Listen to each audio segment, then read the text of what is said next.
भगवते वासुदेवाय ओम नमो भगवते वासुदेवाय ओम नमो भगवते वासुदेवाय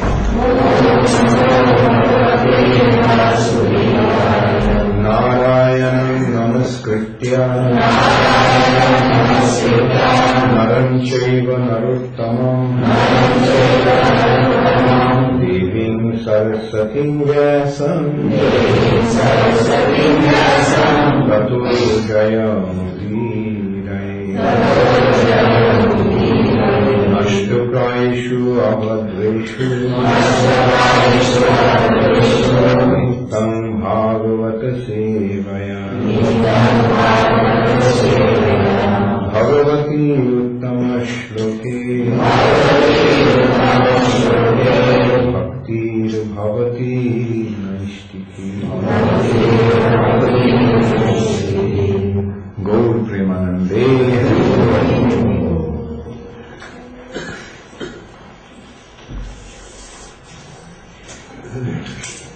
So today is the day when usually, especially in Bengal, people wish everyone Vijaya Dashami, Shubha Vijaya. Of course, yesterday I was mentioning they do it in relation to Durga Devi, but the actual context is with Sri Ramchandra. Ramchandra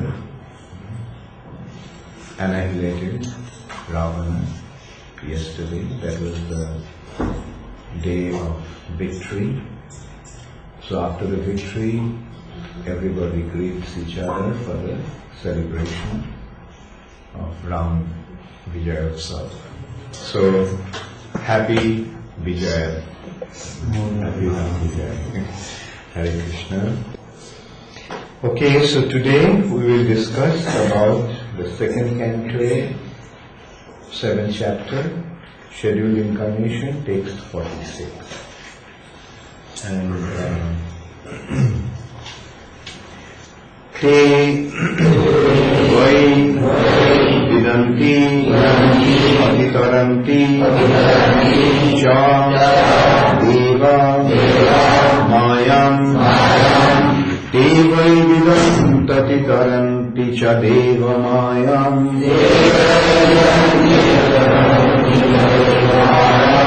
Stri Shudra Guna Shabara Api Papa Jivaha Stri Shudra Guna Shabara Api Papa Jivaha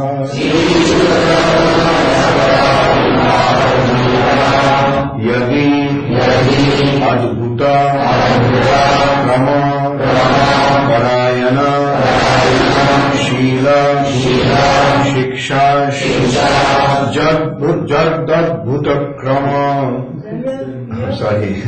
Jadadbhuta Krama Parayana Shila Shiksha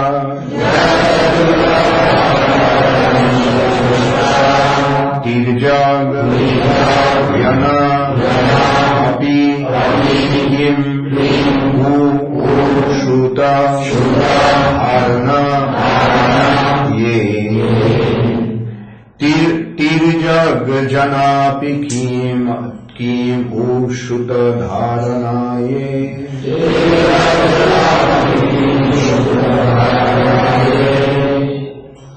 Te vai vitantati taranti cha deva mayam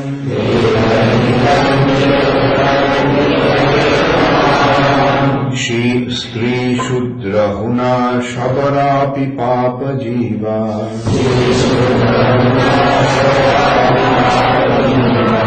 Jadadbhuta Krama Parayana Shila Shiksha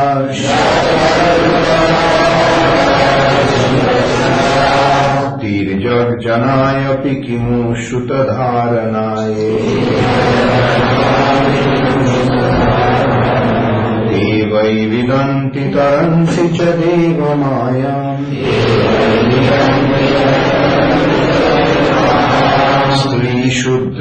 Hunashavaraya Pipapa Jiva Jagdadkramaparayana Shila Shiksha Tirjag Janayapi Kimu Shutadharanaye Devai Vidantati Taranti Jadeva Maya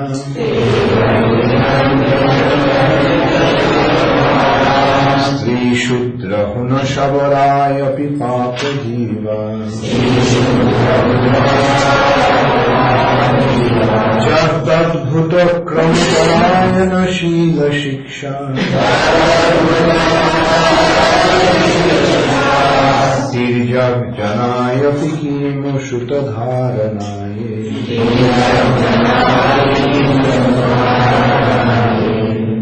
They, such persons, they, undoubtedly, Vidanti, do know, Ati Taranti, surpass, Cha, also, Deva Maya, covering energy of the Lord, Stri, such as women, Shudra, the liberal class of men, Guna, the mountaineers, Savaraha, the Siberians, or those lower than the Shudras. Api, although, Papa Jivaha, sinful living beings, Yadi, provided, Adbhuta Krama, one whose acts are so wonderful, Parayana, those who are devotees, Shila, behavior, Shiksha, training by, Tirjak Janaha, even those who are not human beings. Api, also, Kim, what, who, to speak of, Shutadharana, those who have taken to the idea of the Lord by hearing about Him. Yea, those.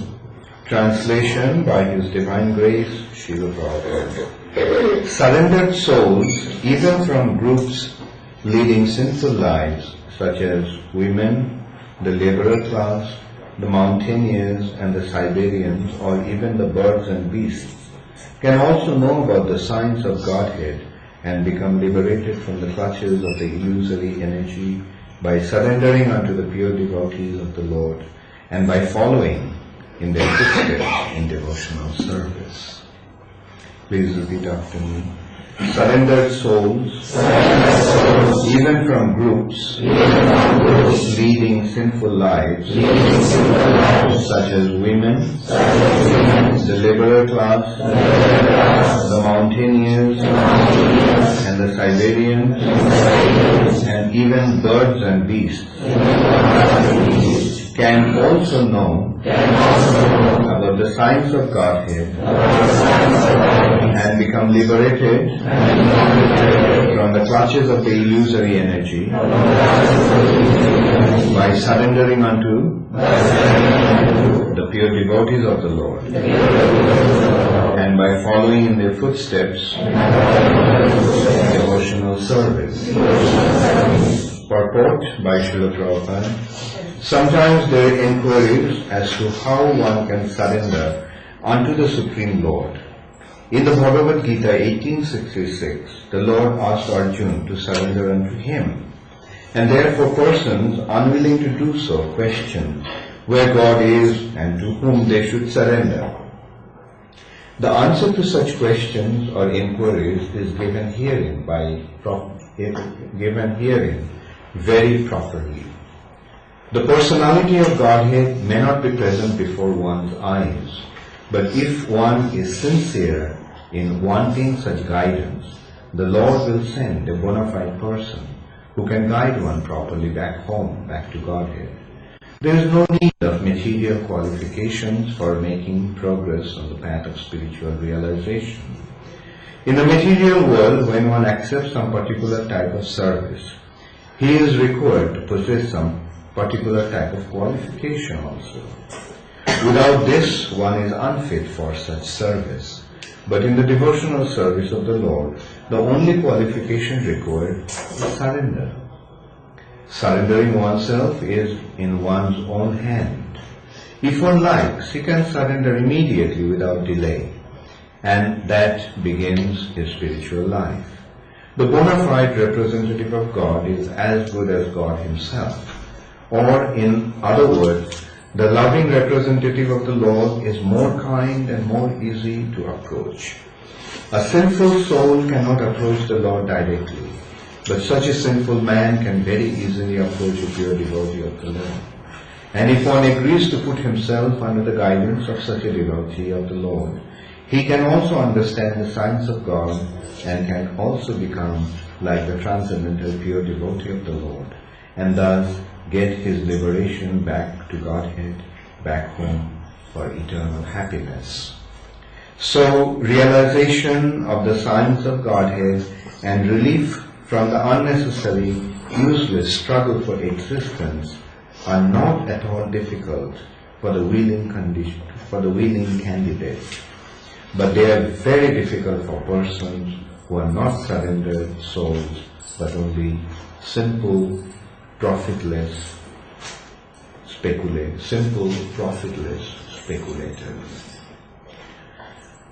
Om Ajnana-timirandhasya Jnananjana-shalakaya Chakshurunmilitam Jena Tasmai Shri-Gurave Namah.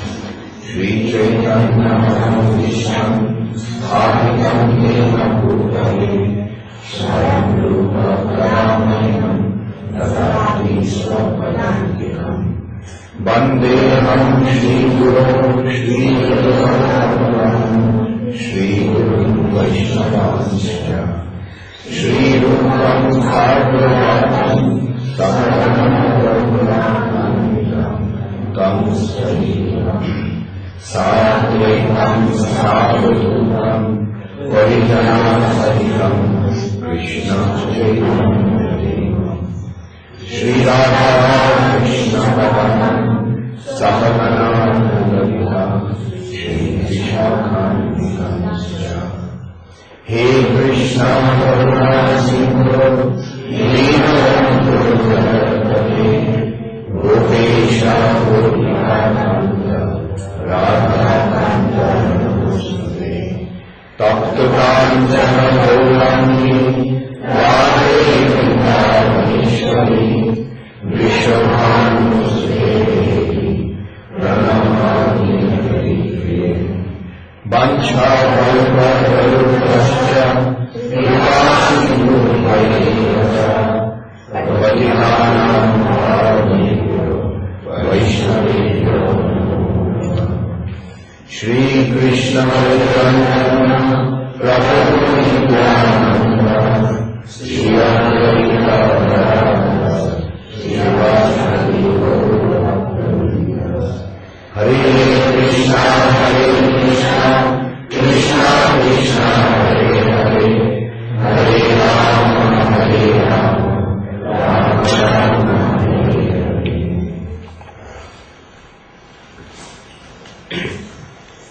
Savai vidantati taranti cha deva mayam Stri Shudra Puna Shavaram Yati Papa Jiva Jad Adbhutat Kramaparayana Shila Shikshash Tirijab Janayapi Ki Munshruta Dharanayi.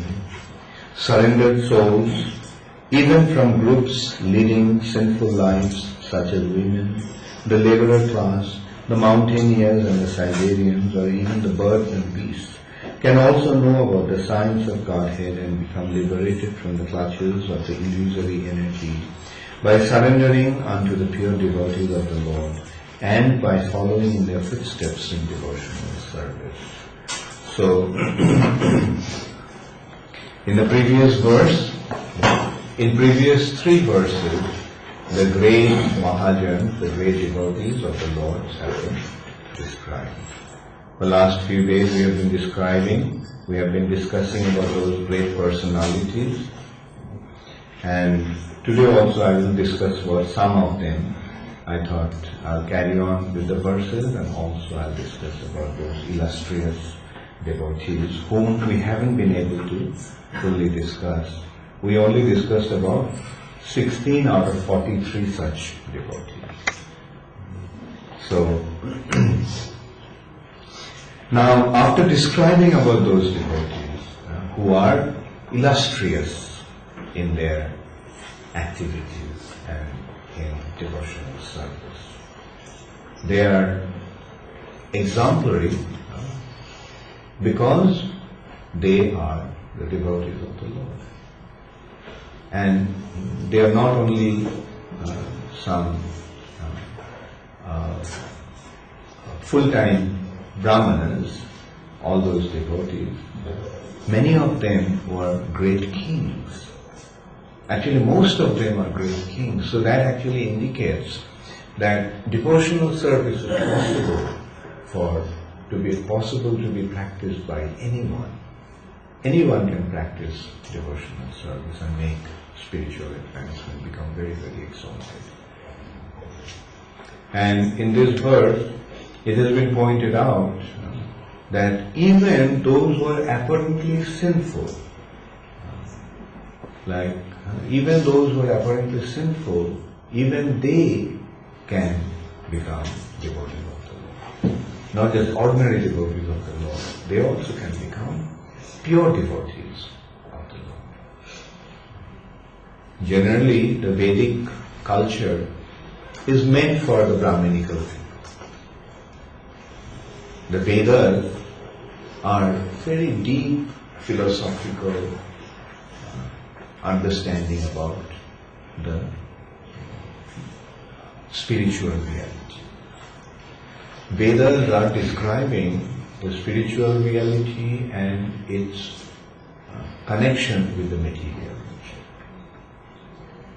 So Vedas have been established, Vedas have been given to enlighten the people with the real knowledge. What is this material nature? How this material nature became manifest? How did everything, how was everything created? How is everything existing? Like all these questions have been answered in the Vedas. So the Vedas are giving us a very clear understanding about the absolute reality.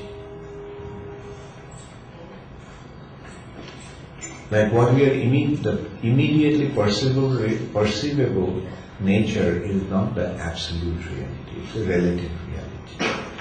But beyond that, there is the absolute reality. For example, we are seeing that there are so many living entities.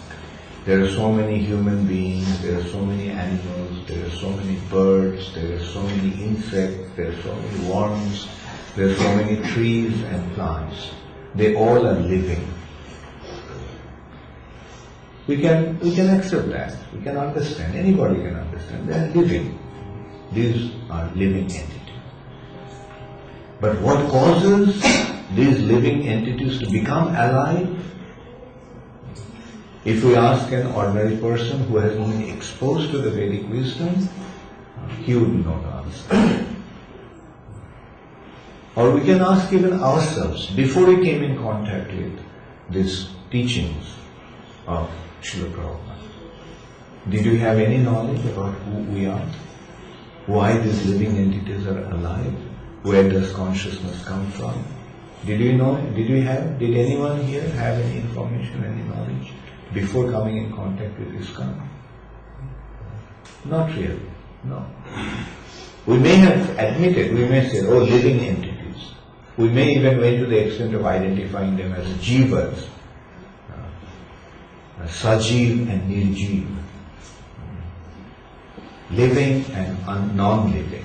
So we may have accepted those factors, but we never had any clear understanding what causes a living entity to be alive. But today, do we have the answer? How many of you know what causes a living being to be alive? Raise your hand. What causes the living entity to be alive? Very good. And how many hands didn't go up? Aditya? Your hand didn't go up. You boosted it. Then, do you know what causes a living entity to be alive? No? Huh? Okay. Anyway, so good you didn't know that. That's why you did raise his hand. What causes a living entity to be alive? Arunaksha? Living entity to be alive. Alive. The presence of the soul. The presence of the soul is what makes a living entity to be alive. And don't we see that? As soon as the soul leaves the body, what happens? As soon as the soul leaves the body becomes dead. And as long as the soul is in the body is alive. So this is a very simple science, but where do we get the information? This information. Can you get this information in the books of physics and chemistry and biology? Even biology, the science of life. Even biology doesn't, modern science. Biology is, literally biology means the science of life. Even that branch of science doesn't know what causes the living entity to be alive. What causes life? It's a science of life. But what they're doing, they're simply making some observations. But they don't have the proper understanding. Where do you get the proper understanding? Where did we get the proper understanding? We got the proper understanding from the Vedas, presented to us by His Divine Grace, Srila Prabhupada. Prabhupada's books are giving us this understanding. And isn't it a very simple knowledge? Isn't it very simple? Nowadays? Yeah, simple. And it's presence of the soul causes the body to be alive. As long as when the soul takes up a new body, we call it birth. When the soul leaves the old body, we call it death. At birth, the soul accepts a new body. At death, the soul rejects the old body. Simple understanding. And even a child knows in ISKCON. Kartik, do you know? What causes a body to be alive? बोलेगा तुम? पता है तुमको? शरीर में जीवन कैसे आता है? दूसरे शरीर में से निकलने के बाद. कौन निकलता है? Okay.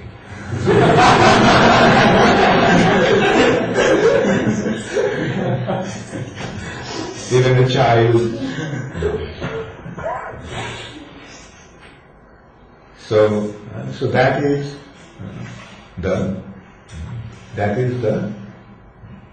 the uniqueness or specialty of the Vedic wisdom. It is giving us the proper scientific information about actual reality. Whereas what goes on in the name of science in today's world is not science, is not dealing with proper knowledge. It's just speculation. It's just speculation. Through speculation they get some ideas, but not the real ideas, not the real understanding. And until and unless they accept that real understanding, the presence of the soul, they will not be able to understand anything. They'll keep on speculating. Pantastu Purushottavatsara something. They may continue for hundreds and millions of years, but still they won't be able to understand. It's something like if a blind man tries to understand the light, will he ever be able to understand what light is? Because he's blind. But if by some means his eyes can be opened, then he immediately sees what light is. That is what real knowledge is.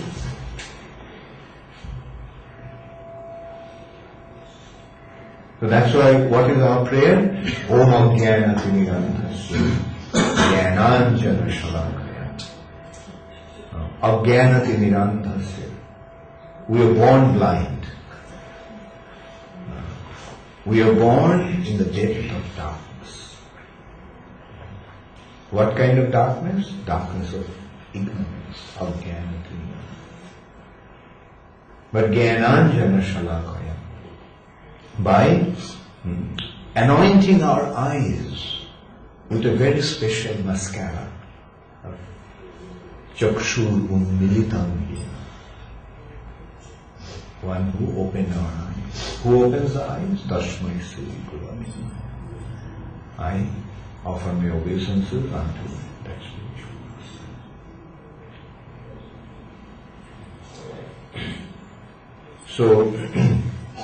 So Vedas are actually giving these informations. The informations about the spiritual reality. Okay, here we have come to the point that we accepted the presence of the soul. Now, isn't the activities of the soul so wonderful? The soul is performing in such a wonderful way. Like how does the soul act in the body? Don't we see that not only, say for example, we are eating food. What is happening to the food? The food is transformed into body cells. There are various types of body cells. The bone cells, the fat cells, the skin cells, the muscle cells, the blood cells. All kinds of cells are being produced. And that is what this body is. And every single cell is so complicated that the most sophisticated laboratory in this world hasn't been able to produce a single cell. People, the scientists are claiming that they will create life. What to speak of life? They haven't been able to produce a single cell out of chemicals. They haven't been able to produce a single drop of blood in their laboratory. What to speak of, life. What life causes to happen in the body, they haven't been able to produce that. What to speak of a cell like that? They haven't been able to produce a single tissue of the skin, which is actually the dead matter of the cell, the dead part of the cell. A nail, a dead part of the cell. They can't produce a nail. Anyway, our business is not to criticize them, but actually our business is to recognize how they are cheating people. That's what we have to recognize. Whereas the Vedas are giving the real scientific information. It's the presence of the soul that causes the body to be alive. Can anyone dispute that? Nobody can dispute that. If anyone wants to dispute, then Sitaram is ready to roll up his sleeves and get into a fight. That's what he wants to do when he goes back to South Africa. He wants to challenge, he wants to go to the universities and challenge. Life comes from life. And ultimately establish the Supreme Personality of Godhead. And he wants to prove that God is black and he has a white girlfriend. I am sure in the present day South Africa, he will become very popular.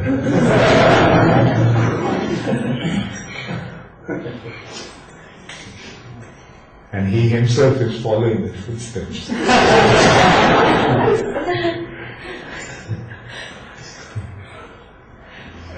So that is the business that the devotee has. Establish that fact. Okay, you are saying that's what Prabhupada was doing. He was challenging everybody. You call yourself a scientist. You're claiming that you're going to produce life out of matter. But what is that? For so many years you have been claiming, you have been giving us, Prabhupada used to use the expression, a post-dated check.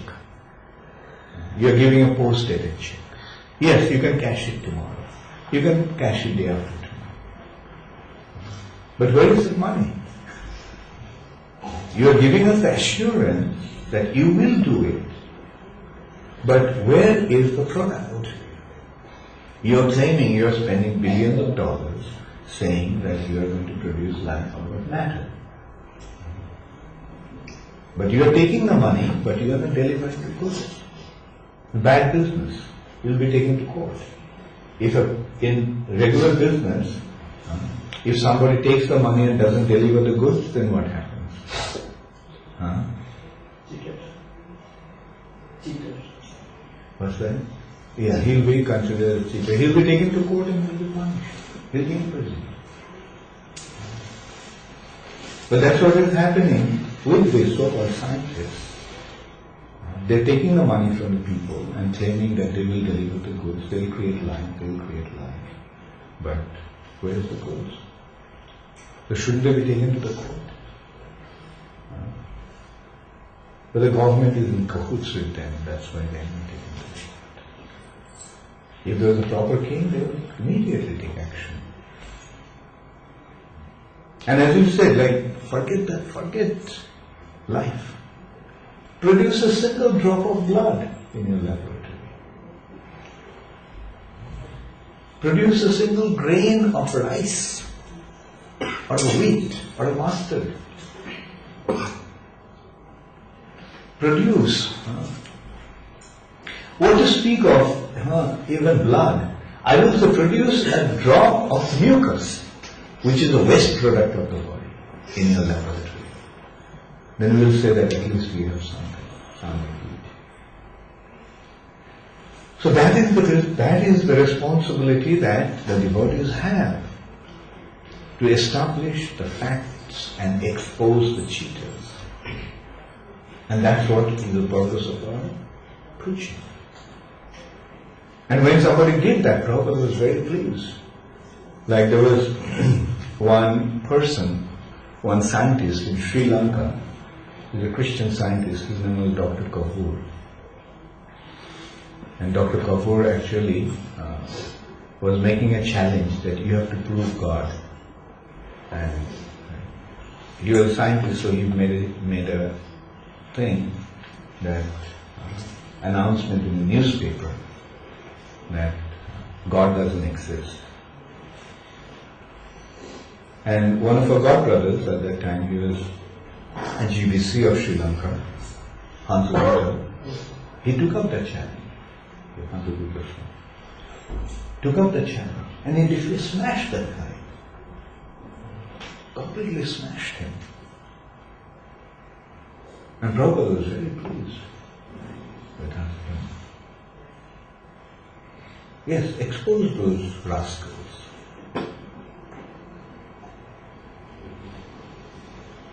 And one of the things that Hansa made a challenge, that he produced life out of your laboratory. Then he went to the extent of, instead of not even a rice, produce an egg.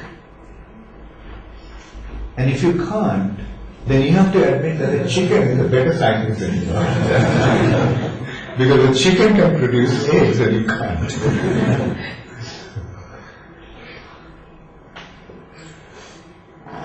So process is very simple, the knowledge is there, but like any other knowledge, we have to receive it from a qualified teacher. Like that is the important consideration. Sometimes people may say, well, the books are there, I would like to receive the knowledge from the books. Like consider a child There are books, so many books of alphabets. But can a child learn about the alphabet by himself? By reading a book, can a child learn what is A and B and C and D? Is anyone learned alphabets from a book by yourself here? So many scholarly personalities. Did any of you learn the alphabets yourself? How did you learn alphabet? Lakshminath? Somebody is teaching. Okay, very good. Somebody taught you. Isn't that the case? That somebody told us, this is A, this is B, or this is A, this is A, this is E, this is E. Have you found it? Yes. Okay. So, that is the process of receiving knowledge. Even the alphabets, we have to learn from somebody. So when it comes to the spiritual knowledge, how can we say that we have to learn from anybody? So what is the way of receiving knowledge? The way of receiving knowledge is approaching a qualified teacher. And the qualified teacher can teach. The books are not enough. The teacher is most important. And the qualified teacher can teach even without a book. Right? Like didn't we sometimes learn the alphabet without a book? Our mothers or our father or elder brother or elder sister wrote it on the slate. When we are young, we used to write on slates. Nowadays, of course, they have computers.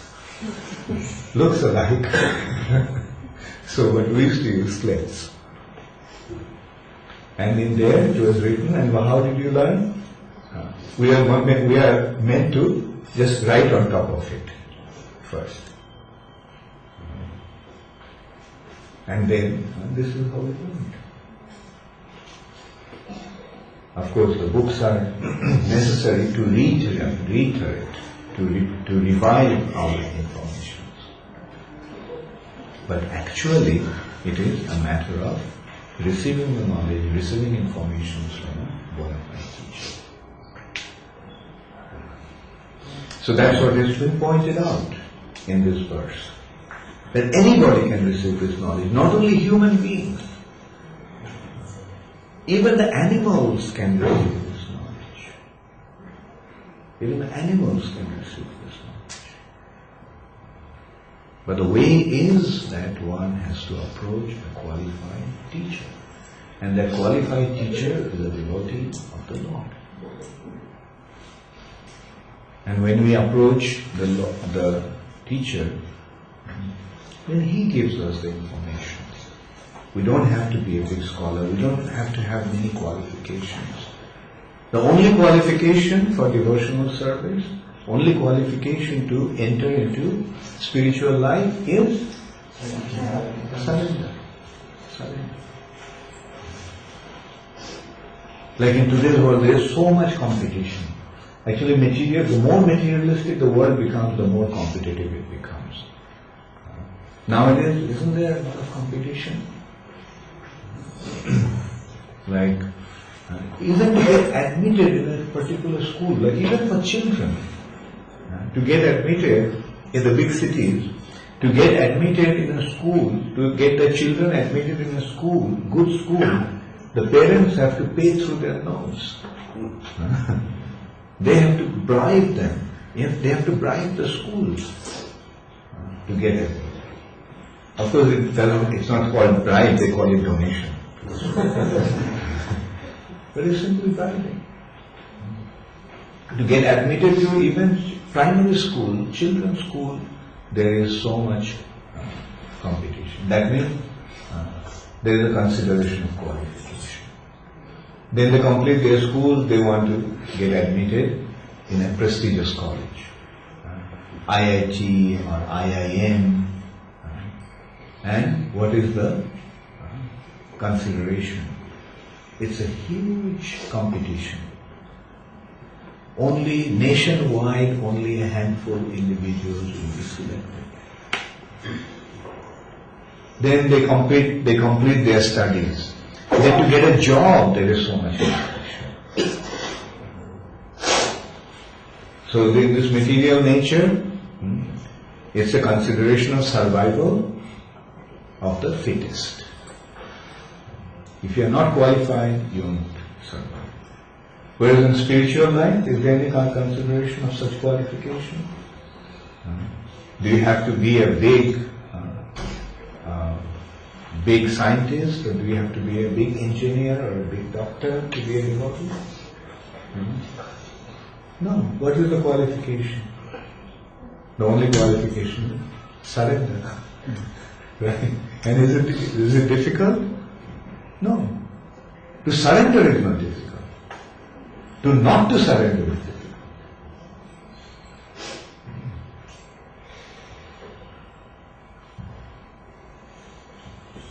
Like if you have to fight, if you have to wrestle with a big guy, how will it be? Will it be easy? Aniruddha? I just surrender to I'm asking, if you have to wrestle with Navadip Chaitanya. I will surrender to, as like Navadip Chaitanya, I surrender to him. No, try to understand my question. Will it be easy to wrestle with Navadip Chaitanya? No. So to try to defeat him will take a lot of effort. Right? But if you just at the beginning you say, so I surrender Navadip Chaitanya, then do you have to exert any energy? No. So if it is difficult to defeat Navadip Chaitanya, can you imagine how difficult it's going to be to defeat Krishna? The supreme powerful, the supreme personality of God. So why get into an unnecessary struggle with him? Not even Krishna, his agents, Maya, so difficult to overcome Maya. It's impossible. So why get into a fight with Maya? Just surrender to Maya. Surrender to Maya means surrender to Krishna. You surrender to Krishna, Maya will say goodbye. Good boy.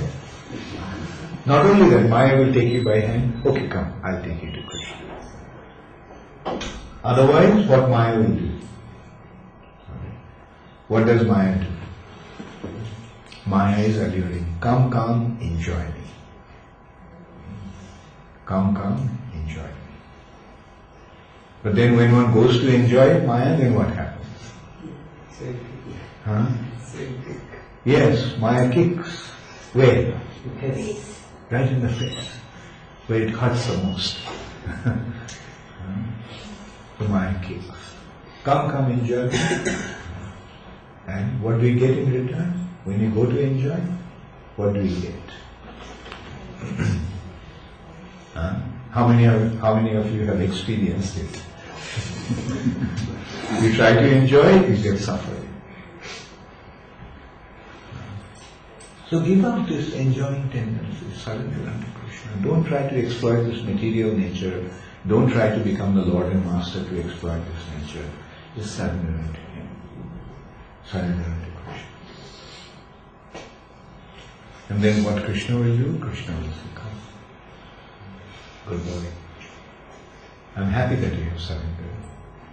And then Maya will not become a dangerous element.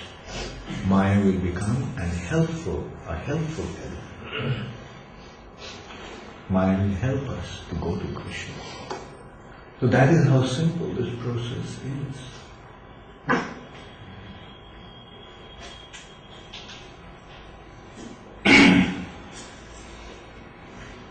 So I thought I'd discuss about some of the personalities today. That is already quite 10 to 9. So I'll invite some questions. Does anybody have any questions? Our first paragraph is very difficult for the mental stability to understand God.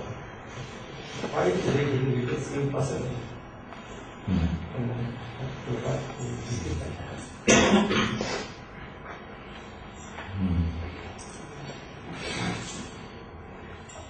Okay, let me read that. So realization of the science of Godhead and relief from the unnecessary, useless struggle for existence are not at all difficult for the willing candidate, but they are very difficult for persons who are not surrendered souls, but only simple, profitless speculators. Yeah. And here the expression difficult actually indicates impossible. First it is difficult and then it is so difficult that it's impossible. Okay. Yes, Auntie? No, unfortunately my note-taking on those days were not very strong. I apologize for that. What I have understood that the origin of mankind from Srimad Bhagavatam and Satyarupa, and then there's children, Priyavrata and Uttarapat, and the daughters of Kuti, Devahuti and Prasuti. I want to know when mankind started and when the demigods became human, or is it just that is there a certain line within the demigods are another species altogether. But mankind kind of originated from them. Not really, no. Like they're from Brahma, but there is another Prajapati called Kashyap, and Kashyap got married to Diti, and Diti's children, Aditi, and Aditi's children are the demigods. Aditya, like Indra, Varun, etc. So these personalities that I have mentioned, they were demigods? Or Who? Akuti, Devahuti, Prasuti, their children. Yeah. Akuti, Akuti, Prasuti and Devahuti, like they were given in marriage to different personalities, and one of them, Prasuti, was married to Daksha, and she gave birth to many daughters, and those daughters were married to Kashyap, and Sati was the youngest who was married to Lord Shiva. And this is how the genealogy started. It has, like you can say Lord Brahma, then Prajapatis, right? Then Manu, Satyarupa is another branch, right? Along the Prajapatis who came from Brahma's mind, one of them is Daksha.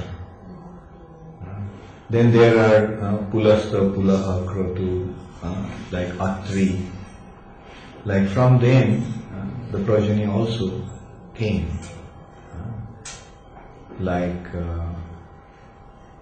Anyway, there's a whole, very, very defined, genealogical chart is there. Not that in the first step, from Brahma came the demigods, and then from demigods came the human beings. It's not like that. There's one branch, demigods, another branch, demons, another branch, reptiles, another branch, like this way. There are different species of life appeared.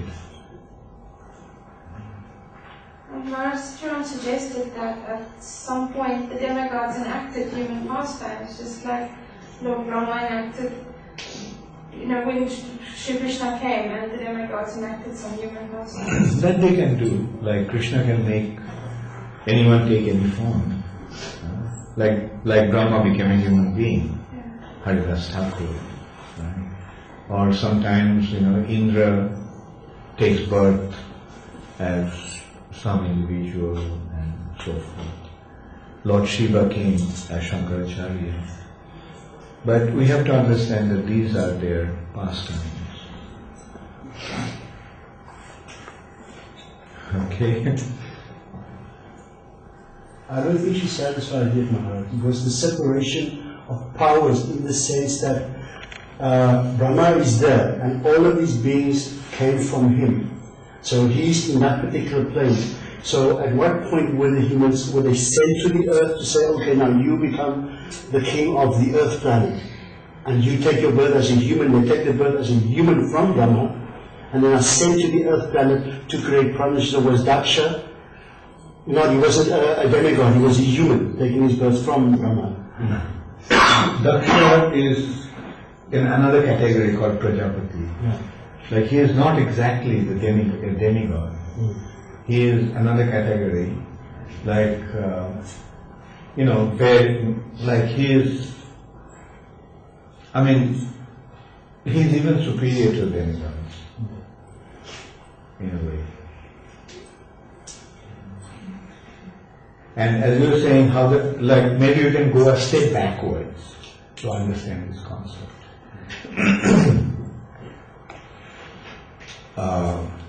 Here we have to, first of all, we have to understand that it is not taking, over a long period, extended period of time, right?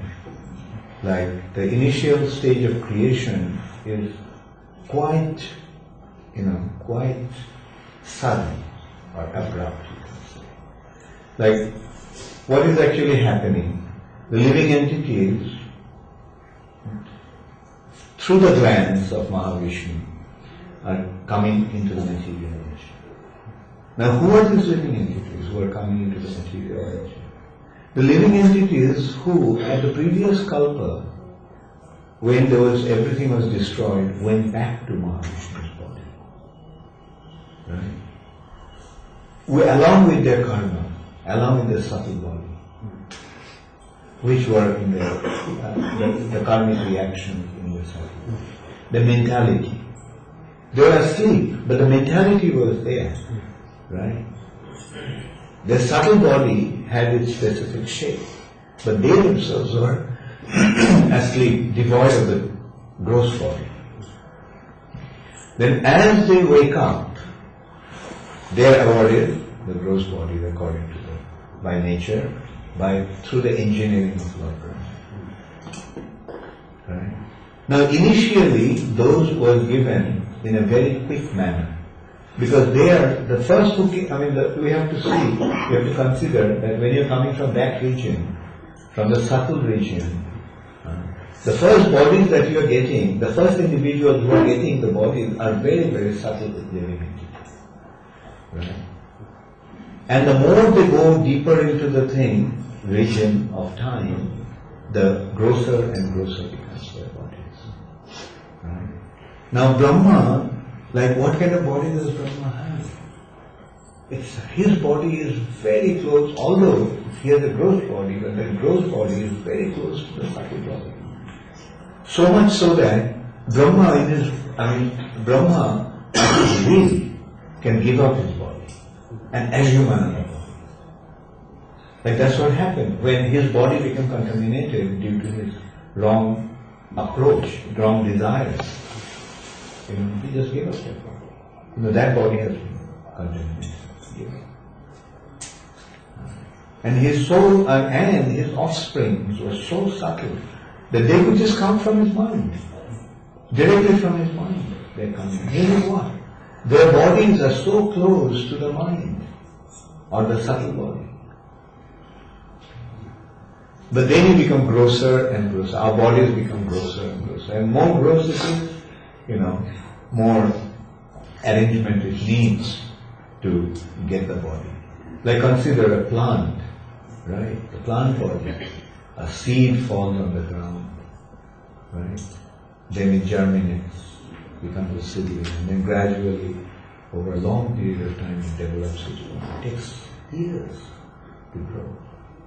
Even a human being, their bodies, it takes months to develop the body in the womb of the mother. And then when the body is ready, when the body is complete, it comes out of the mother's womb. Now it can function by itself.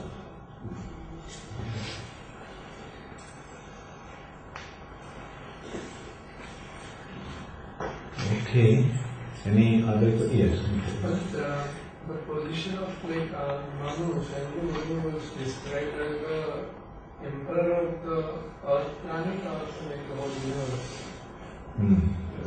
He is father of human species, but his position is greater than Indra. Yeah. So Yeah. No, the universal affair is taken care of by Brahma.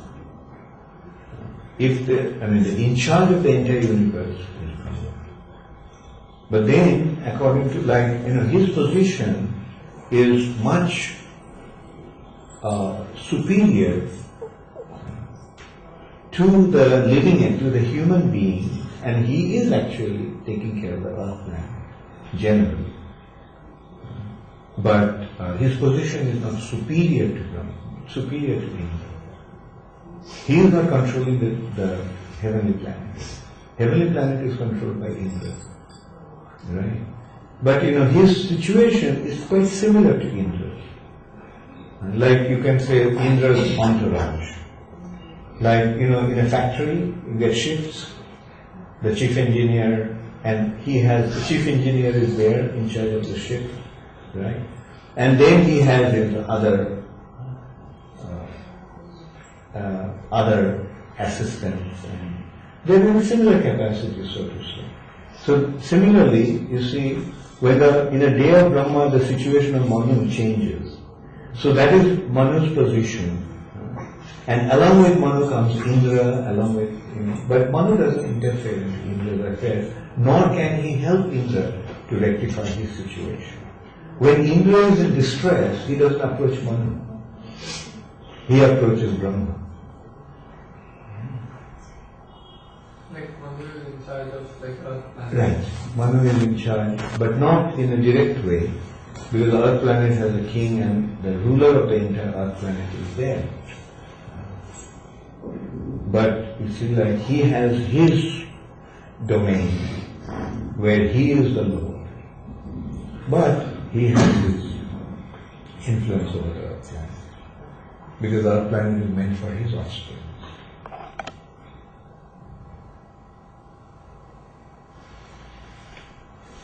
Okay, Hare Krishna. All glories to Srila Prabhupada. Gaur Premanande.